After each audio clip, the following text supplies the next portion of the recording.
Hello and welcome back to another fantastic edition of Five Things Friday, UK edition. Roll credits.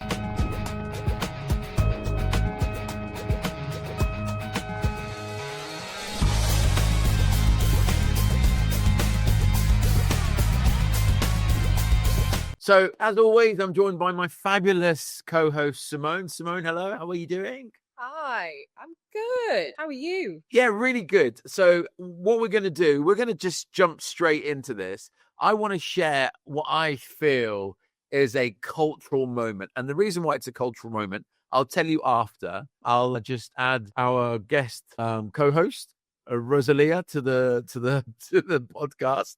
And let's have a listen.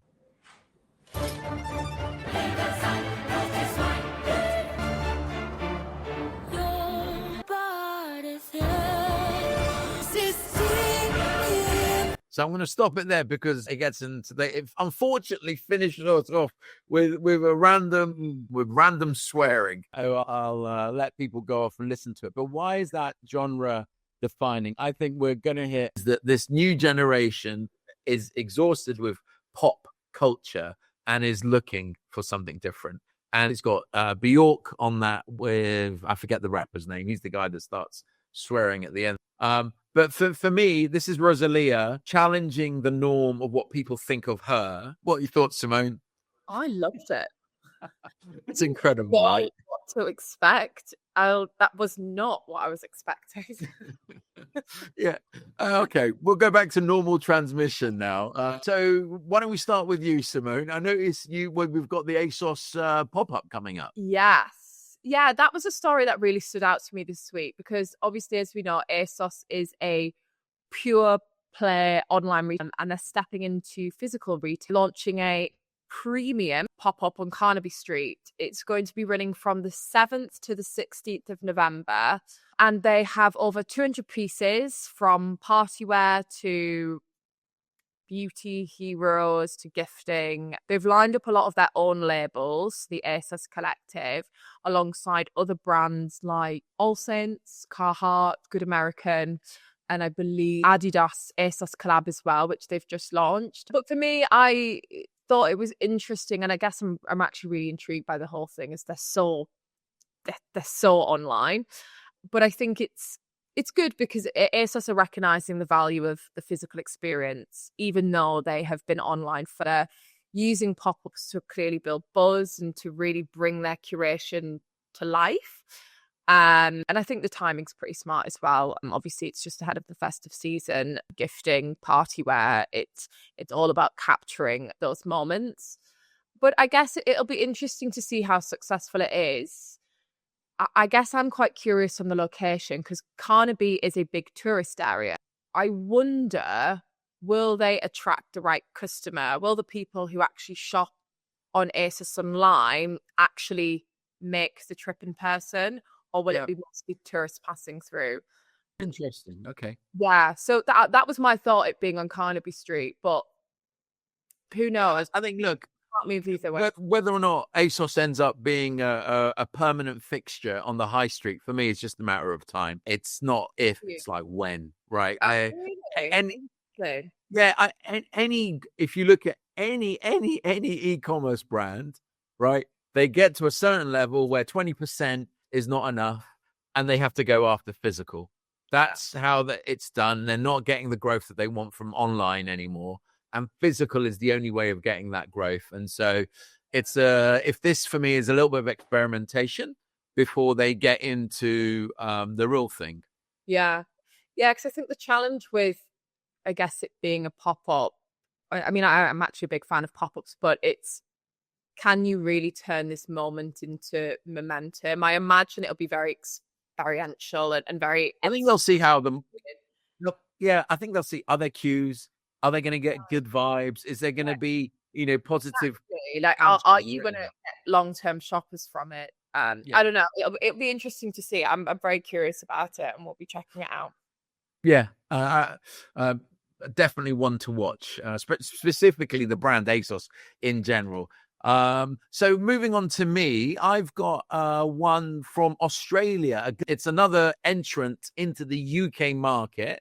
online only. But the key thing about here is, because of Brexit and everything else, they are starting with their own factory. They're going to have their own depot to fulfill. So it is a move into the UK rather than shipping from Australia. It's great that someone's coming to the UK, and it's great that, again, this is breathing life and keeping competition alive in the online world. Because one of the things that, when I did look at how many options they are, it is really narrowing, right? The UK retail market is being led by those 4-5 major brands. And so we need to, we need more things like this. And obviously any female founder businesses that needs promoting, let us know. I'd love to talk about that. Going on to you for New Look. Yeah. So New Look have launched their first ever loyalty program called Club New Look. And it's a part of their £30 million digital transformation. So it's free to join. It's pretty juicy, might I say. And then they get the weekly club prices, or I think it's like special pricing drops, early access to sale and new launches, and I think it's the entry into prize draws and members only content as well. What impressed me was that they've just done a soft launch with over 500,000 signups already. Pretty impressive. And they're aiming for 800,000 by the end of the year. So I was like, that's some pretty good numbers. But yeah, I think it just got me thinking about really why it matters. And I think, loyalty programs are really no longer just nice extras.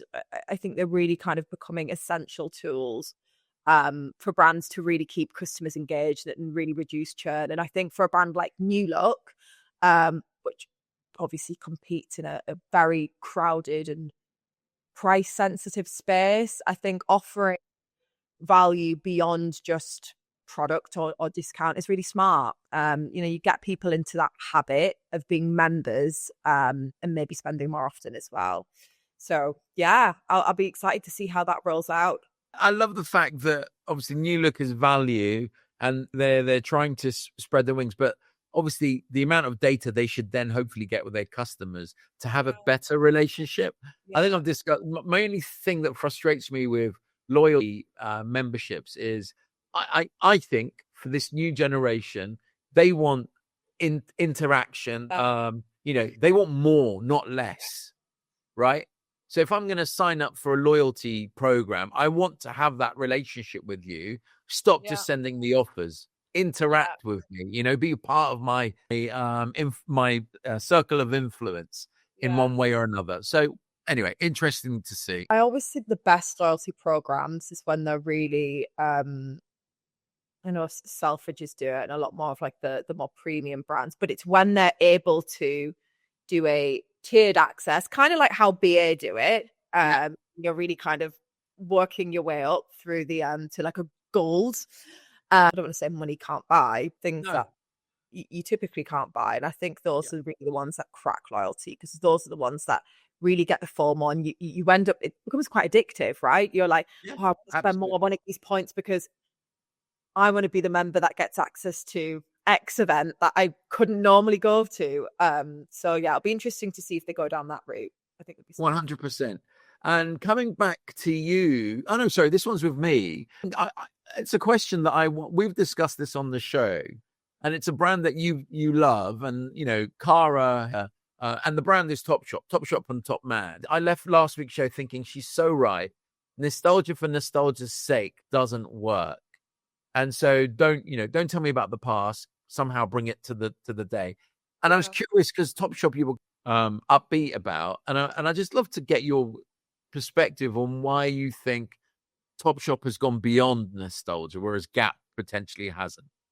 Yeah, I always say, like, look, I just personally, I don't think nostalgia is enough to keep the lights on. And I think we've seen it with like businesses like Claire's being a retailer that I get nostalgic when I think of that. It's where I got my ears pierced when I was young. That was the place I'd go for jewelry. But would that feeling make me want to go and shop at Claire's? No. And I think that's the harsh reality. But I think with Topshop, I think clearly they are trying to tap into nostalgia, because bringing Cara Delevingne really signals that to me, because Cara Delevingne was the face of Topshop when I used to shop there in my late teens. So to me, I was like, oh my God, Cara Delevingne's back. We're back in 2007. This is great. But I think what they're doing well is they are balancing that with tapping into the nostalgia of the millennials, whilst also going after the Gen Z and making sure that actually we're not just going to rely on nostalgia. We are going to balance that with going after the Gen Z customers. And I think what they're doing well is like they are popping up everywhere. They've got all of these activations, and I think they're really doing well at meeting the customer culturally where they are, meeting Gen Zs where they are, and doing collabs, doing strategic partnerships, bringing in cool artists, what is going to capture Gen Z's attention. So for me, I think it's about the balance of not just purely relying on nostalgia, because I think nostalgia can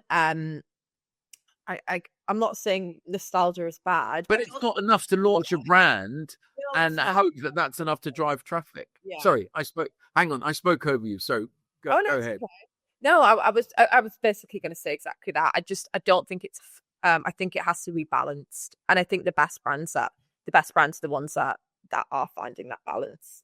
Fantastic, brilliant. Well, listen, thank you so much. I hope you have a fabulous. Anything on for next week? Oh, how did the men's fitting go? That's today. Oh, okay. Oh, yeah. I'm We're not recording on a Wednesday. Just thinking, hang on a minute, this is supposed to be Friday. We're recording this on Wednesday. So That was 2 days ago.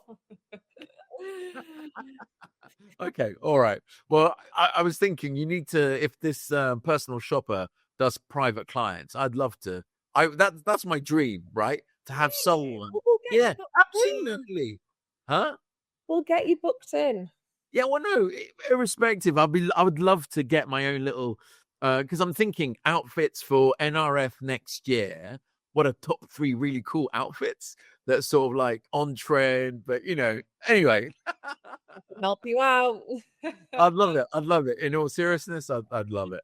But anyway, on that bombshell, Simone, have a lovely week until we speak again. So, bye.